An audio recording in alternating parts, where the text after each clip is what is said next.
السلام عليكم ورحمة الله وبركاته. بالنسبة للناس اللي عندها جهاز 4035 بيبقى ساعات فيه مشكلة في الصورة، وبعدين بتبقى عايز تظبط شوية حاجات، موضوع اللغة، موضوع ان انت تظبط الصورة. ساعات الصورة بتبقى طالعة سيئة جدا، فاللي هو ازاي احنا دلوقتي هنعمل دي صورة الجهاز، يعني زي ما انتم شايفين كده اولا عاملة بالشكل دوت. فاحنا ازاي هنظبط الجهاز بتاعنا بحيث ان الصورة بتاعته تبقى كويسة، ونظبط اللغة ونعرف شوية حاجات كده في الجهاز سريعة.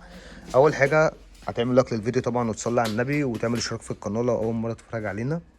وان شاء الله انتظر كل جديد، ولو في اي حاجه بتعطل معاك هتكتب لي في التعليقات وانا ان شاء الله اساعدك. اول حاجه هتدوس على زرار المنيو. تمام. هتنزل اول حاجه عشان تطلع ريبورت من المكنه. ده كده انا هطلع ريبورت عشان عايز اشوف صوره المكنه بتاعتي او العداد بتاعي عامل مثلا كام الف، او هل الصوره كويسه ولا لا. انت لو رحت تشتري الجهاز من عند اي حد، اول حاجه بتعملها انك لازم تطلع منه ريبورت عشان تشوف صورته. هو دلوقتي بيديني معنى الرساله دي ان مفيش ورق في الدرج، فانا هبدا ان انا احط له ورق.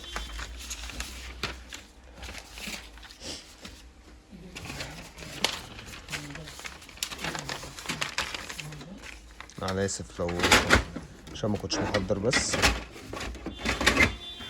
تمام. انا كده المفروض ان انا حطيت له ورق. دي اول حاجه احنا بنعملها علشان نطلع يعني تيست من المكنه ونعرف حالتها عامله ازاي. اهو زي ما انتم شايفين كده الصوره يعني متدمره خالص. طب اول حاجه نعملها بقى ايه؟ انا هطلع تاني معاك من الاول اهوت عشان اقول لك بالظبط تعمل ايه. انت بعد ما بتدوس على الزرار اللي هو سيستم منيو، هتنزل تحت اخر واحده، وهتعمل حاجه اسمها ريفريش دروم. ايه ريفريش دروم؟ اللي هو دروم ريفريش. دروم ريفريش مسؤول ان هو بيحسن لك الصوره لو هي فيها مشكله او بهتانه او ايا كان. احنا هنعمل دلوقتي ريفريش دروم للمكنه، وهتسيبها مثلا دقيقه بحيث ان هي تظبط نفسها لو فيها اي مشاكل. تمام. ده ريفريش دروم.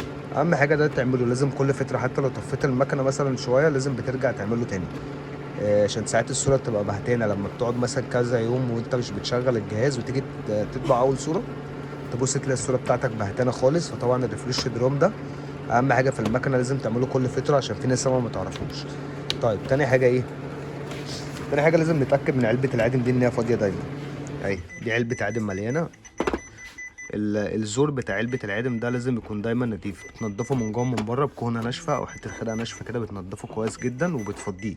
ده يا جماعه عشان والله العظيم صادفني ناس بتحط جواه حبر، ده زباله الحبر بتاعت الجهاز، ما ينفعش تاخده تحطه تاني في المكنه لان ده بيعمل مشاكل كتيره جدا. فتمام. بعد ما انا هنضفه يعني هفضيه كده وهنضف الزور بتاعه وهرجع اشتغل تاني على مكانتي عادي جدا. طيب بالنسبه لموضوع اللغه، انت لو عايز تجيب تغير لغه الجهاز عندك طريقتين. اول حاجه لو دوست هنا انت بتختار اللغه اللي انت عايزها، دي الطريقه السهله. انما في ناس مثلا بتخش على السيستم منيو برضو، بعد كده بتخش على يعني اهو. تمام.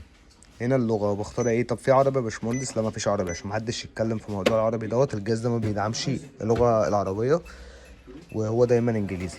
ده باي بص، ممكن تستخدمه تحط فيه ورق وتطبع منه عادي.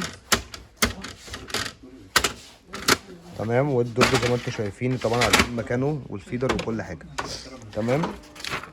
المفروض ان دي الصوره بتاعته اهي. فان شاء الله بعد ما هتعمل الخطوات ديت هيظبط معاك جدا وهيبقى احسن. ولو انت عوزت اي حاجه، الفيديو ده مش عشان اعلمك، الفيديو ده عشان لو انت احتجت حاجه او في حاجه واقفه معاك في الجهاز بتكلمني وانا اقول لك. بالنسبه للويست تونر، ويست تونر بوكس، ادنج تونر، ريبليس تونر، اي حاجه انت بتحتاجها في نقط في الصوره، اي حاجه تكتب لي في التعليقات. السلام عليكم.